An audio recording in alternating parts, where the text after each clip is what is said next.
Nicolás Maduro proclaims himself still the president of Venezuela, doing so while pleading not guilty to narco-trafficking charges inside a Manhattan courtroom. Well, that makes it a bit of a complication. Was capturing Maduro legal? And what does it mean for the future of leftist governments in Colombia, Cuba, Nicaragua? GOP Congressman Mario Diaz-Balart joins us. And what comes next in Venezuela? Is the comparison Iraq and Afghanistan, or is it Panama and Grenada? And what is the Donroe Doctrine?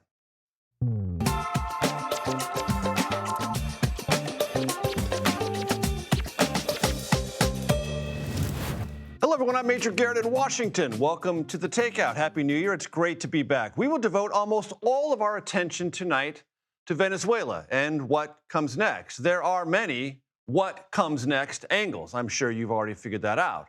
There are the legal ones. Nicolás Maduro and his wife Celia pled not guilty to federal narco-trafficking charges today. What's the future of that case? Will there be any changes or alterations? How fresh is the evidence? Also, was the military assault that led to their arrest legal? Does Maduro retain head of state immunity from prosecution? Well, some legal questions. Also, President Trump says the U.S. is, unquote, quote unquote, in charge of Venezuela. What does that mean? Much of the Maduro regime remains in place and now seeks dialogue with the Trump White House. Does that mean a puppet regime is emerging? Will there be new elections? What becomes of the political prisoners jailed by Maduro? And what's the state of Venezuelan opposition leaders and their pursuit of a new Venezuelan political reality? Also, when the State Department posts, "This is our hemisphere," as it did today, what does that mean in Cuba, Colombia, Nicaragua? Countries Trump allies say are now fully on notice. The president said over the weekend many times that he wants Venezuela's oil. How much does it really have? Maduro's predecessor, Hugo Chavez, you might be interested to know, inflated Venezuela's proven oil reserves by a factor of 4, boosting them from 80 billion barrels in 2005 to more than 300 billion barrels in 2014. That 300 billion barrel number is one you've probably heard about in recent days. And it could be fictitious. Why? Because Venezuelan oil is an extra heavy crude requiring expensive dilution and then more refining just to bring it to market. But under the ground doesn't mean that that oil is marketable or deliverable, especially with Venezuela's decayed oil infrastructure, depleted engineering workforce, and global prices trading at or just below $60 per barrel. Also, what becomes of the people of Venezuela? The scale of economic collapse under the Chavez and Maduro regimes is almost mathematically incomprehensible. The currency, the bolivar, has lost nearly all of its value, as have subsequent denominated currencies that followed. 90% of the country's 31 million people live in poverty. Inflation in some recent years ran above 1,000%. Last year, it was 556%. GDP has declined by more than 80%. Add to this Maduro's arrests of dissidents and other repressive ways, and it's plain to see why more than 8 million Venezuelans have fled their country. For more on the legal case against Maduro and his wife, I want to bring in Tom Dupree. He served in the Attorney General's office for President George W. Bush. We are also joined by CBS News legal analyst Caroline Polisi. Caroline, what transpired today and your immediate reflections on the legal case pending against Maduro, Nicolás, and his wife, Celia? Yeah, today was meant to be largely procedural, Major, but it was quite dramatic. I'd note, Maduro got in some, he said some things in open court. The Judge Hellerstein, had to sort of tamp down that rhetoric. But, it's, again, largely procedural. I'm here in front of the NBC Brooklyn, where he is housed and will likely remain throughout the pendency of his trial. They did not try to make a bail application, which I thought was smart. They'll gain credibility with the judge because there's no way he would make that bail application. But we're going to see, arguments. We know what arguments will be made from here on out. They will argue that the extraction of Maduro and his wife was illegal in violation of international law, domestic law, and that he should get head of state immunity. Likely, I think the court will follow that 1989 Manuel Noriega precedent and rule basically that he's here on American soil. We don't think he is the legitimate ruler of Venezuela, and therefore he won't get sovereign immunity. Caroline, thank you so much for that. And we'll come back to you in a second. Tom, evaluate some of the things that Caroline just said. Based on historic understanding and application of U.S. law, was the extraction militarily led legal? In my opinion, it was. But to Caroline's point, I think the legality of his extraction, I don't think is going to play much of a role in this case. Certainly if the defense lawyers rest their defense on the idea that Maduro is illegally extracted from Venezuela, that's a losing argument for them. I don't see that carrying the day for the reason that you mentioned, that there's a Panamanian precedent with Manuel Noriega out there. I don't think that this judge is going to say, you know something, you have sovereign immunity because you're the ruler of Venezuela. Sorry about that, sir. We'll let you go. That's not going to happen. Maduro is going to face the consequences of these charges, and he's going to have to fight them off. And if he can prevail, great, but he's going to have to defend those charges on the merits. Noriega was recognized as the head of state by the U.S. government when he was extracted. Maduro isn't. Right. That's a distinction that's absolutely important. Key difference. Just because Maduro claims he's the president doesn't automatically make him the president in the eyes of American law. And if this administration, as have past American administrations, this is not a new Trump thing, but if American administrations do not recognize him as a legitimate ruler, which is a fairly widespread view in the international community, there's no way a United States court is going to reject that view, declare Maduro the legitimate ruler, and let him go on that basis. That ain't going to happen. And Caroline, the indictment released by the Justice Department has some fresh allegations, but many allegations that date back 2005, 2006, 2008, 2009. There's a body of evidence there that's going to be tested. Yeah. Yeah, I mean, they have been investigating this case for decades, actually. I mean, they have allegations ranging back for decades. Remember, this is not a new indictment. This was a 2020 indictment that was then superseded. Pam Bondi recently released the superseder, which included the wife of the wife of Maduro and his son, which I find interesting because I think it could be a tactic on the part of the SDNY prosecutors to potentially extract some sort of deal. But no, these allegations are not new, and he's known about him being under indictment for 5 years now. So now, just as Tom noted, this is going to be sort of your run-of-the-mill criminal drug trafficking conspiracy case. Once we get through all of those motions, which will be made regarding the legality of the circumstances of the extraction, which I totally agree with Tom, they will be disposed of rather quickly. We'll move on to discovery. The arraignment starts that clock ticking for when the government needs to turn over discovery to the defense. They have Brady obligations, meaning everything they have and they intend to use at trial, they will turn over to the defense in this case. And we'll start to potentially see a trial. And Tom, the place where they're being housed is not notorious, but it's not exactly thought of as a place that's comfortable. Not any detention facility in America is, but there are some that are more comfortable than this one. Do you think that the Maduros may seek to be moved? And do you think the judge might be amenable to that? Well, they might seek to be moved. I think that's a bit of a tough challenge. In other words, it's one thing if you are someone who's incarcerated for the long term and you want to have kind of more of, the prison camp facility. There, a judge might be more amenable to saying, let's see if we can house them in that place and recommend to the Bureau of Prisons that's where they'd be placed. Maduro, however, is awaiting trial. And typically, if you're in that situation, you're going to be housed at a facility that is fairly near the courthouse. He'll have to be brought over to the courthouse from time to time. He'll come, he may testify, he may be present for hearings, and particularly given just the extensive security that has to be surrounding Maduro anytime he's moved from place A to B that we saw the other day, I don't see them moving him across the country during the pendency of this trial. And Tom, you're experienced in these types of prosecutions. When Caroline raises the prospect of possibly pressurizing the spouse and the son, how do you evaluate that? In a normal case, I would say that's actually a standard tactic, a common tactic that prosecutors will use, that you go after different people in the family in order to basically elicit a plea agreement from, say, the head of the family. In exchange, we won't prosecute your relatives.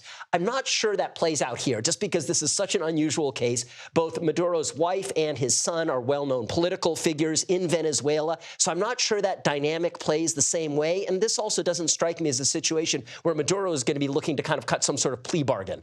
This strikes me as something where both sides are going to dig in their heels, the prosecutors, the defense, and this thing will move slowly but inexorably toward a trial.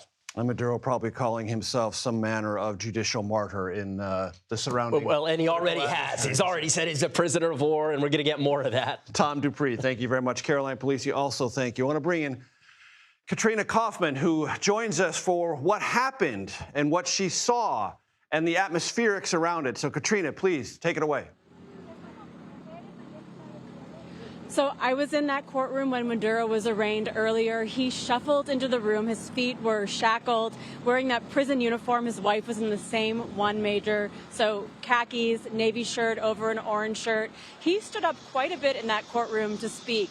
Initially, the judge just asked him to confirm his identity, and he launched into a speech in response. It was in Spanish, a little bit of it was translated, and he said, "I was captured at my home in Venezuela." Judge Hellerstein cut him off and said, "There's going to be time for that later for us to talk about how this happened to you, but for now he just wanted to confirm who he was, made sure that he understood the charges against him, the indictment." Maduro did not want that indictment read in court. He said he was seeing it for the first time, but it had been explained to him, and he said he wanted to read it on his own personally. He was also informed of his right to remain silent, his right to counsel, his right to be not detained while he waits for a trial. And Maduro told the judge, "I didn't know about those rights until you informed me about them." For now, he is not seeking release, though, Major. They have said that they might seek bail later, and the judge encouraged them to do so as soon as they are ready. He also ordered the prosecution to turn over all materials that are favorable to the defense, and they've set another date on March 17th in the morning. We're all going to meet. For now, though, the defense is waiving his right to a speedy trial. They want more time to deal with all of this and to file some of those motions that you were just talking about with Caroline and Tom. They have already said that they plan to challenge the legality of his arrest as a fundamental issue here. Katrina Kaufman, thank you. This was the scene Saturday as President Trump and his top advisors watched in real time the U.S. military operation in Venezuela play out. They did so from his club at Mar-a-Lago. Among those at the table, Defense Secretary Pete Hegseth, who told CBS News over the weekend when it comes to the future of governing Venezuela, quote, "President Trump sets the terms," unquote. We turn now to the White House, where we find our Ed O'Keefe. Ed, I believe you have some new reporting on some meetings the president will have with U.S.-based oil executives. Well, at least administration officials, Major. Good evening. Happy New Year. We know now that representatives of Exxon, Chevron, and ConocoPhillips are expected to meet at least with the Energy Secretary, Chris Wright, possibly as soon as Thursday, to discuss how exactly American energy firms might begin the process of tapping back into those Venezuelan reserves, however much may be down there. Remember, there are going to be a lot of concerns in that industry about the cost of this, not only in terms of money, but manpower and security. How stable a situation are they walking into there potentially? How many thousands of people might be needed to help tap into those reserves or rebuild the infrastructure that's there? And what assurances might they get from this administration that this is a long-term commitment? Because it could take until well after the end of this administration for some of that work to begin, according to one person I spoke with. And so there's going to be some resistance, at least at the beginning here, about doing this. But you heard the president repeatedly over the weekend say he wants whoever's in charge of Venezuela right now to make sure that the U.S. gets total control and access to those reserves, arguing that it was the United States that built out the infrastructure for its industry, and the United States deserves to get it back. Ed, in his remarks over the weekend, the president said there would be, he hoped, a judicious transition. In your conversations today or over the weekend, have you gotten any guidance on what that might look like or what the timetable might be? Not yet. And we believe that is part of what the senior administration officials who are briefing top lawmakers at this hour up on Capitol Hill are going to get asked about and have to respond to is to what extent are you really engaged in the governing of this country, and are you trying to set them up for a new round of elections, have the current government step away after a handful of months and respect those that came a little more than 2 years ago, or what exactly? You heard the president over the weekend suggest that the interim president now, Delcy Rodriguez, is in charge and is someone that he, for now at least, believes he can work with. But if things don't work out there, then she too could face a fate similar to Maduro, and suggested that the opposition party, which is built, at least publicly, around Maria Corina Machado, the woman who won the Nobel Peace Prize last month, but really was only running, remember, as vice president because Venezuela's Supreme Court had barred her from running for the presidency, isn't popular enough, doesn't have the mandate. That's going to run into the buzzsaw of South Florida politics, and I know you're getting into that a little later with Mario Diaz-Balart and others who have backed her movement and believe that she is the rightful elected vice president, at least, of Venezuela. A guy named Edmundo Gonzalez would be the president had those election results come through. So all of that to be sorted out. It was telling, Major, today that the UN ambassador, Mike Waltz, was up at the Security Council, an emergency meeting called by Venezuela and other countries to suggest to them there's not a total occupation underway. He said there is no war against Venezuela or its people. We are not occupying a country. This was a law enforcement operation in furtherance of lawful indictments that have existed for decades. The United States arrested a narco trafficker who is now going to stand trial in the United States. That differs to some extent from what the president was saying. We are in charge, right? That's what he said multiple times and in multiple interviews.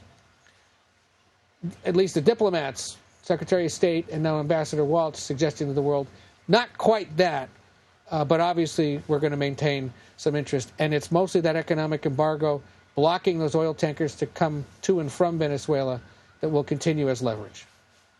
The contours of further administration actions in Venezuela and possibly the region yet to be determined. Ed O'Keefe at the White House, thank you so very much. January 3rd marks a historic day, clearly for the Venezuelan people and for our entire hemisphere.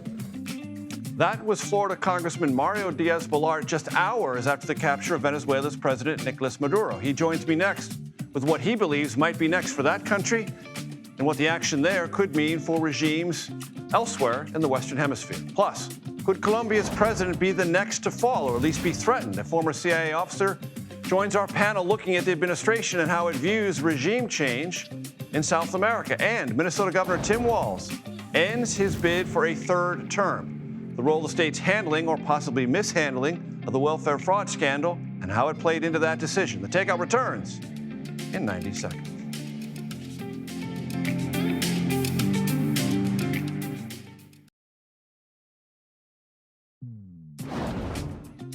Welcome back. Florida Republican Congressman Mario Diaz-Balart has been one of the strongest advocates here in Washington for removing Nicolás Maduro from power. Earlier, I spoke with him about this weekend's events and whether he foresees U.S. intervention elsewhere in the hemisphere. Congressman, I know you have strong feelings on this. For Americans who are not deeply read in on Venezuela, Nicolás Maduro, what would you tell them is the legal and moral justification for what the Trump administration has done? He's the head of one of the wealthiest, most aggressive, and most dangerous narco cartels in the entire planet. His cartel is responsible for the death of more Americans by the drugs that he has sent across the United States than ISIS and Hezbollah and Al-Qaeda combined. This is a very dangerous individual who's not a head of state, who's not recognized as a head of state by the United States and multiple other countries. He is the head of a narco-terrorist organizations. It's as if the United States would have went to another country to grab El Chapo and brought him back to the United States, except that El Chapo had taken over a country using force and terror. Do you have any reservations, Congressman, about the way the U.S. military did it, the 32 or so odd Cubans who were in the security detail around Nicolás Maduro who were killed in the operation? First place, I'm in awe of what the U.S. military has done. I think this is going to be studied for generations, not only by the U.S. military, but by militaries around the world. This is going to be taught. It was an amazing, just incredible way that they performed this very difficult mission, number one. And as far as how he was treated, how, what the circumstances are, no. This is a very dangerous individual. He's the head of a narco-trafficking group called Cartel de los Soles, Cartel of the Suns, one of the wealthiest, one of the most ruthless, and one of the most dangerous cartels on the planet. And I applaud the president for doing something, by the way, that other presidents had talked about. Remember, as you well know, he has a bounty on his head put by President Biden President Biden put what was it? I think it was a $25 million bounty on his head saying, we got to get this guy.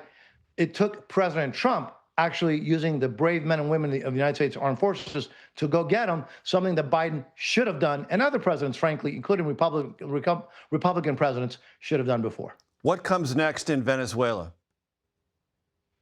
You know, it's not a simple task, right? That cartel, even though the head of the cartel is gone, is still there. It's a very violent cartel. However, meaning many regime figures remain in power. Correct. And those are cartel figures. All right, it's not a government. It's a cartel. It's a criminal organization that has taken by force and by terror a country. So they're still there.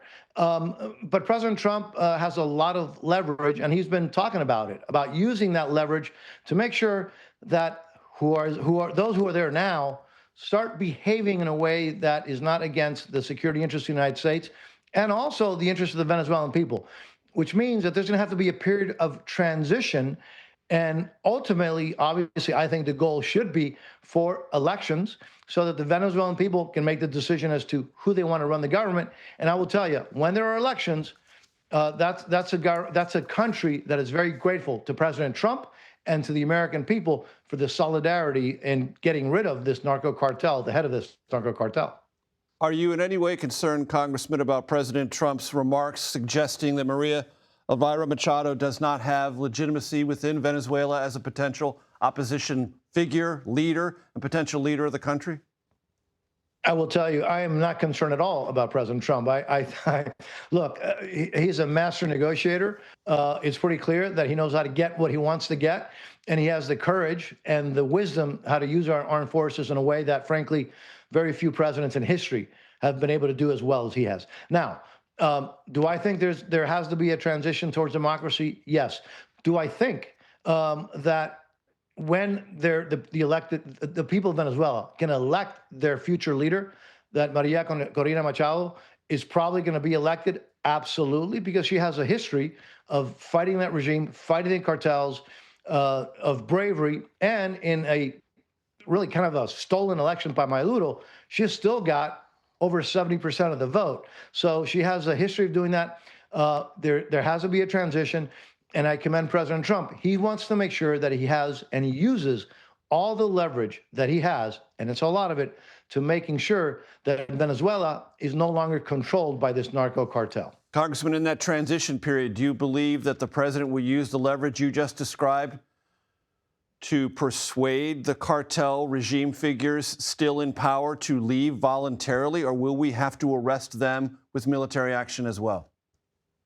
Look, I think they got the message. And you saw it in the attitude, the dramatic attitude. You know, when it first happened, they were all, upset. And then all of a sudden, you saw the person who seems to be at least temporarily, potentially in charge there, saying now, okay, no, I got to work with the United States. Look, I hope they got the message. Maduro didn't believe it. He thought that, Biden was still president.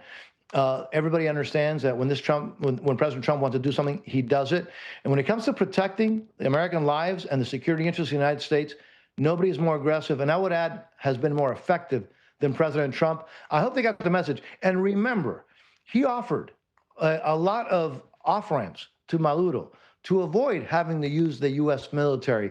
But again, if push comes to shove, if the remaining people in the cartel think that they can continue to do what they've been doing, I think they're going to end up either in the same position that Maduro is in or in the position that Soleimani found himself in. And as you know, they had to find Soleimani, pick him up with basically a broom, right?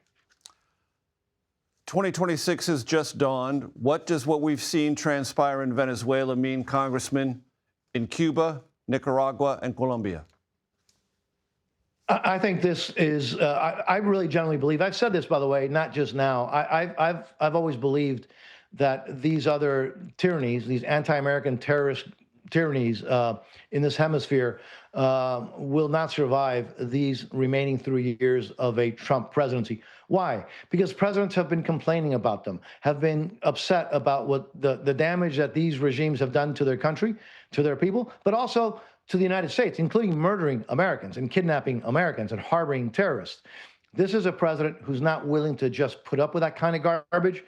He's demonstrated with what he's done in Iran, with what he did to protect Christians, by the way, in Nigeria, and I thank him for that as well, and what he just did in Venezuela, picking up a violent terrorist narco cartel head and bringing him to justice in the United States. It sounds like a movie. It took President Trump and the United States Armed Forces. No one else could do it. So we're going militarily into those other countries, you believe? I don't think so. I don't think so. I think the Cuban regime has not been this weak in its almost 70 years of dictatorship. The people are hitting the streets pretty much almost every night. They're desperate to get rid of that regime. It's a violent regime. But here's the difference.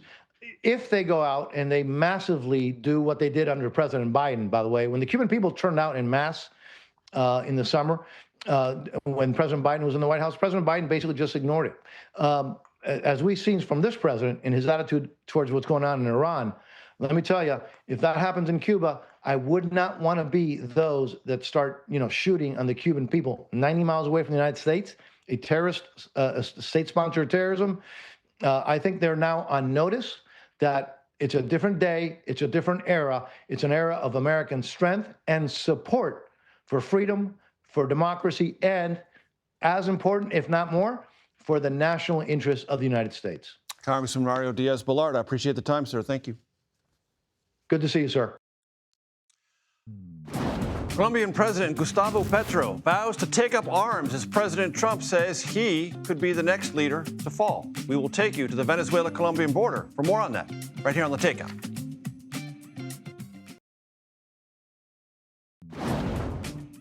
Welcome back to The Takeout. Thank you very much for sticking with us. Colombia's president has responded to President Trump's threatening rhetoric that he could, meaning Colombia's president, be the next target in this administration's very aggressive effort to interdict drug trafficking. President Gustavo Petro is not really quite sure of the translations of the president's recent statements, but he's called on his people to defend him against, quote, any illegitimate violent act. CBS News correspondent Lilia Luciano is in Colombia and joins me now. Lilia, it's great to have you with us. Tell us where you are, what the atmosphere is around you, and what the conversation is about the future of Venezuela and Colombia as it regards the extraction of Nicolás Maduro. Well, Major, we are precisely at the point where the fates of Colombia and Venezuela converge. We have been here all day seeing people go in and come out of Venezuela. Things are business as usual here, except for the many, many, many colleagues who cannot get into Venezuela to report. And like us, this time the government of Venezuela did not allow me or has not allowed me to go in yet as they did during the last election. So we're all kind of stranded here covering both countries. The reason why is because it's a very dynamic border. Whatever happens, if Venezuela collapses, if there were another strike from the United States, if there is a fracture in the power structures there, if people rise against the armed forces or vice versa, all of that will be felt here in terms of violence and mass migration, which has been the case in the past. When it comes to the fate of Venezuela, it seems like everybody's signaling to their bases calm and patience. We're hearing that from the opposition, despite President Trump not supporting Maria Corina Machado vocally over the weekend when he was asked, the leader of the opposition, to transition into a democracy soon. She, in her messaging, and her allies have been saying, we trust that that transition will come, and we thank the United States for the strike. When it comes to Venezuela and the people in power who are all figures of the regime, important figures of the regime, some of them still with very expensive bounties on their head, and they're still running the country. Today, the new interim president, who was the vice president of Maduro, Delcy Rodriguez, was sworn in as interim president. She and all of those figures are also sending messages to the people of let's keep calm.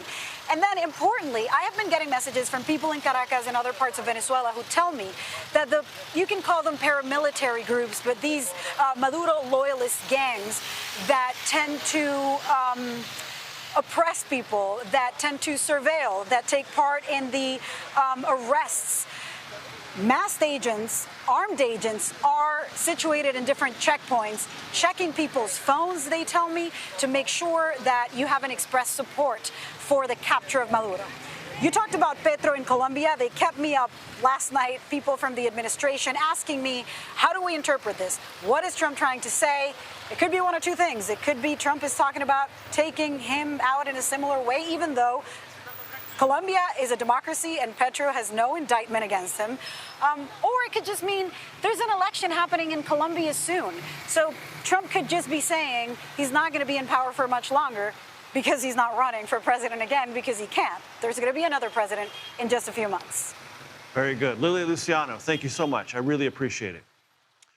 Maduro's ouster may be the first of many changes coming to Venezuela's government, as Lilia Luciano just outlined. We will discuss the prospect of regime change there or partial regime change and what it could mean throughout Latin America and South America. That's coming up next, right here on The Takeout.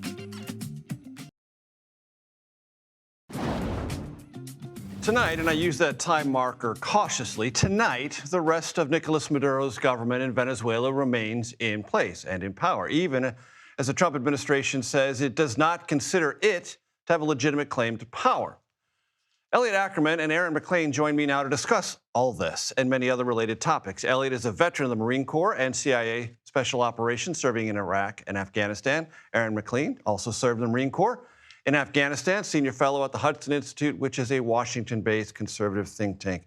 So let me start with you two gentlemen. Elliot, with you. I wrote on my notes in the beginning of our show, is the proper way to think of this Iraq and Afghanistan or Panama and Grenada?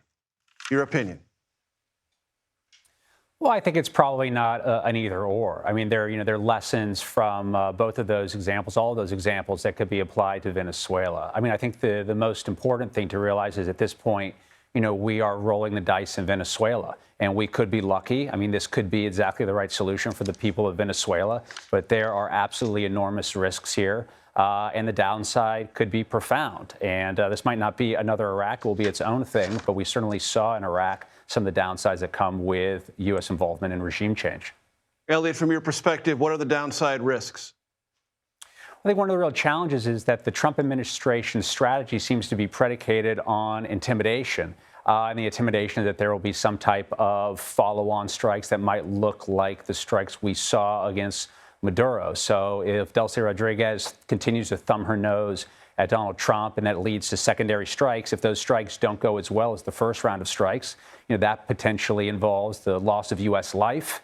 And when that occurs, does that put us down a path of escalation where we're sending possibly more U.S. troops into Venezuela to take care of the Maduro regime? I mean, we don't know. There's just a huge amount of uncertainty here, and it's just very important to go into these types of endeavors with, clear eyes, hoping for the best, but always planning and understanding the worst. And that's something that we certainly did not do in Iraq, and it led to a very long and costly war. So let's make sure to do it here.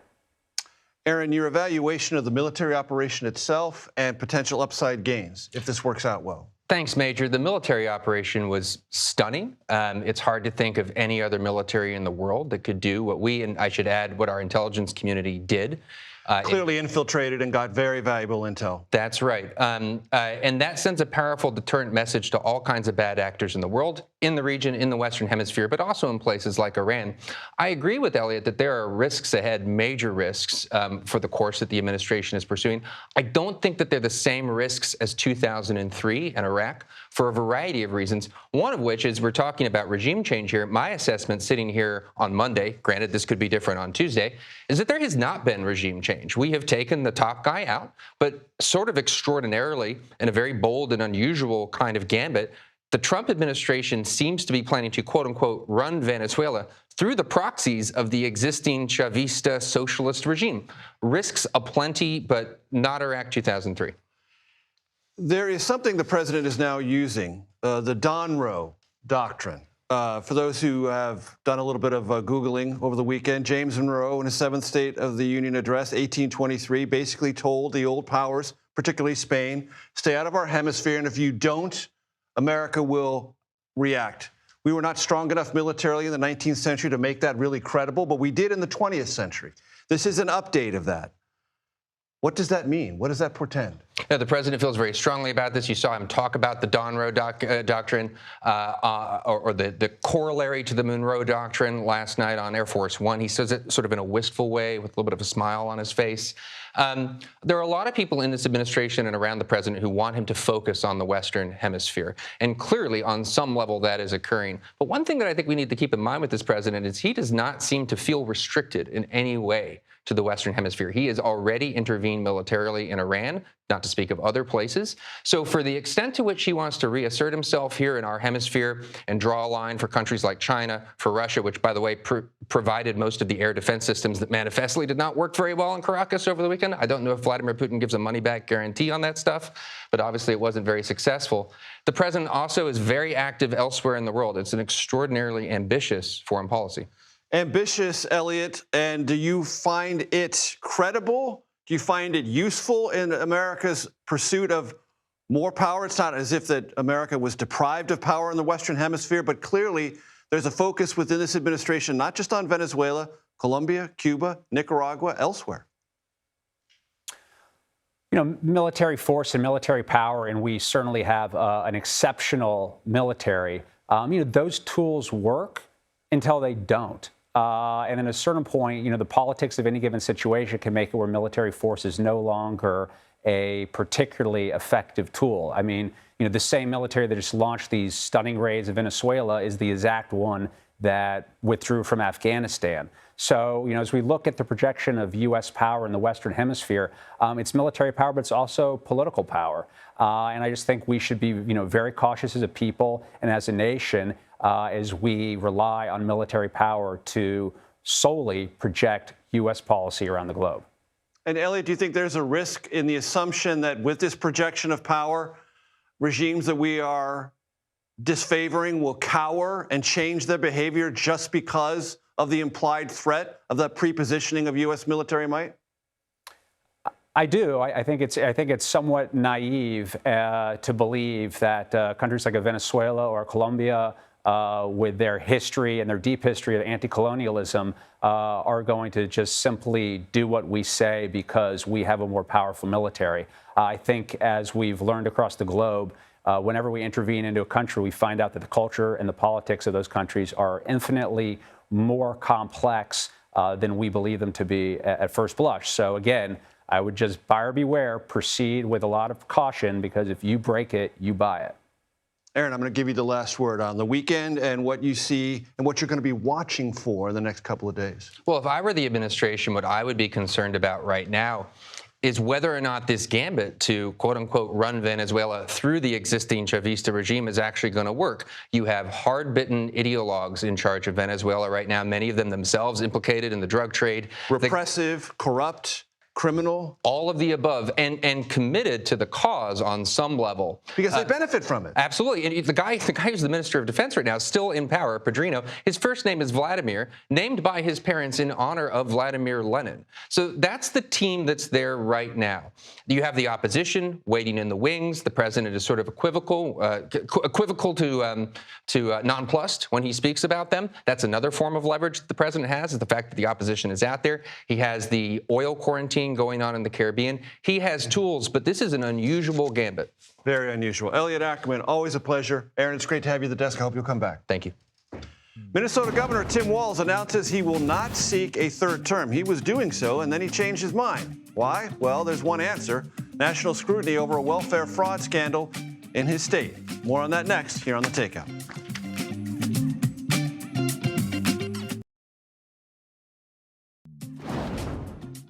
Welcome back. I want to bring in our reporter panel, the first of 2026. Tia Mitchell, Washington bureau chief for the Atlanta Journal-Constitution. Matthew Brown covers politics for the Associated Press. Happy New Year. Great to have you here. So here's a question. Why do you, as the two-term governor of a state who's just been on the vice presidential line for your party nationally in the previous election, bail out of running for another term? Well, when you're sitting atop a political volcano known as a welfare COVID fraud scandal. That's what happened in Minnesota. Yeah, absolutely. I mean, this has been a remarkable 2 terms for any governor. And I think that Walz, after being the governor who oversaw the racial justice protests in George Floyd, in 2020 to a very brief trifecta in Democratic trifecta in the state for a period, to then this scandal after being on the vice presidential line with Kamala Harris in 2024. I mean, this man has had 8 years of just ups and downs and ups and downs. His political fortunes often in question, to them being on the precipice of one of the most powerful offices in the country. And then this scandal, maybe he just didn't want to go for another round of rolling the dice. And it might have made it untenable for him to successfully win a third term. And why end on that note? Pull out instead of lose. And I think he's making the calculus that we've seen from a lot of elected officials is whether the juice is worth the squeeze. Like, you would have to put up with running for re-election with the scandal, with clearly the Trump administration wanting to focus on the state of Minnesota. It was going to be a tough battle in some ways because he was seeking a third term. Even though it's allowed, it is kind of unusual. Highly unusual and in so Minnesota. I think he just decided, like, do I really want to put up with this? And maybe if he bows out, you know, the take Trump some of the intensity out of it. Speaking of those making assessments about whether political life is worth the squeeze, Marjorie Taylor Greene, today is her last day in Congress. Yeah, and that's exactly another person who I'm thinking about, where she looked at the calculus of running for re-election, being opposed by President Trump, what it would take, the money it would take, the effort it would take, the attacks she would have to withstand. And she really believed that she could have still won. I believe she could have still won, but she still decided it wasn't worth it and decided to leave Congress. Today's her last day. And people like me always turn to you, Tia, and say, what's next for her? Do you have any sense? So I have a sense. I do think in the short term, she is not necessarily going to lay out, I'm running for this or I'm launching this. She has a wedding to plan. She's newly engaged. She has children. She's hoping for grandchildren. I think she is going to take a few months to kind of regroup. Do a little of that homebody thing. Absolutely. Although we will still hear from her. She was very vocal over the weekend after the Venezuela attack. I think we'll still hear from her. But I think her next step is a few months out. Matt, if we were to have jotted down things we expected to see early in 2026, I would not have written down Elon Musk dining with President Trump and Melania at Mar-a-Lago, but that's what happened, and he tweeted about it or X'd about it. Right. I think it's a also remarkable comeback for them after a massive falling out about halfway through last year. After an Epstein-laced falling out. Epstein-laced falling out. And now that after the at least some of the files have been released, you've seen somewhat of a detente between the two of them. I think that this is going to be interesting going forward, especially as Elon, who was Trump's biggest donor in the 2024 campaign, is looking to play again in politics in 2026. Do we think that the confirmation of Elon's very close friend, Mr. Isaacman, as the NASA administrator helped bring this back together again? Well, that's an interesting proposition because Isaacman's nomination was actually withdrawn from in the beginning after the falling out that had with Elon. So a lot of people saw his renomination as somewhat of an early sign of maybe the dinner that we just saw. Yeah. So it's going to be interesting to see what Isaacman's agenda for NASA and the broader public-private partnerships that you're going to be seeing with that in that space are going to look like, and if Elon is going to be getting some of the things that he wants, for instance, for SpaceX and other companies that he's involved in. Tia, you're a Georgia expert. Tomorrow is the 50th anniversary of January 6th. That flowed through Georgia. It flows through Georgia politics now. Give me your thoughts. Yeah, I think it's interesting. You know, we continue to see Republicans kind of glossing over, whitewashing what really happened on January 6th. I say that as someone who was in the House chamber when it happened. But I think that the American public in some ways has moved on. You know, it's been 5 years. I think it'll be interesting to see how it continues to play out because, quite frankly, the person who's talking about 2020 the most, the 2020 election still, is President Trump. Right. But it will be topical for Jeff Duncan and Brad Raffensperger, to say the least, in Georgia. Tia Mitchell, Matt Brown, Happy New Year. Great to have you with us. Happy Monday, everyone. First Happy Monday of 2026. This is The Takeout. We're still the same. Relentlessly curious, reliably civil, occasionally clever. The Daily Report, coming up next.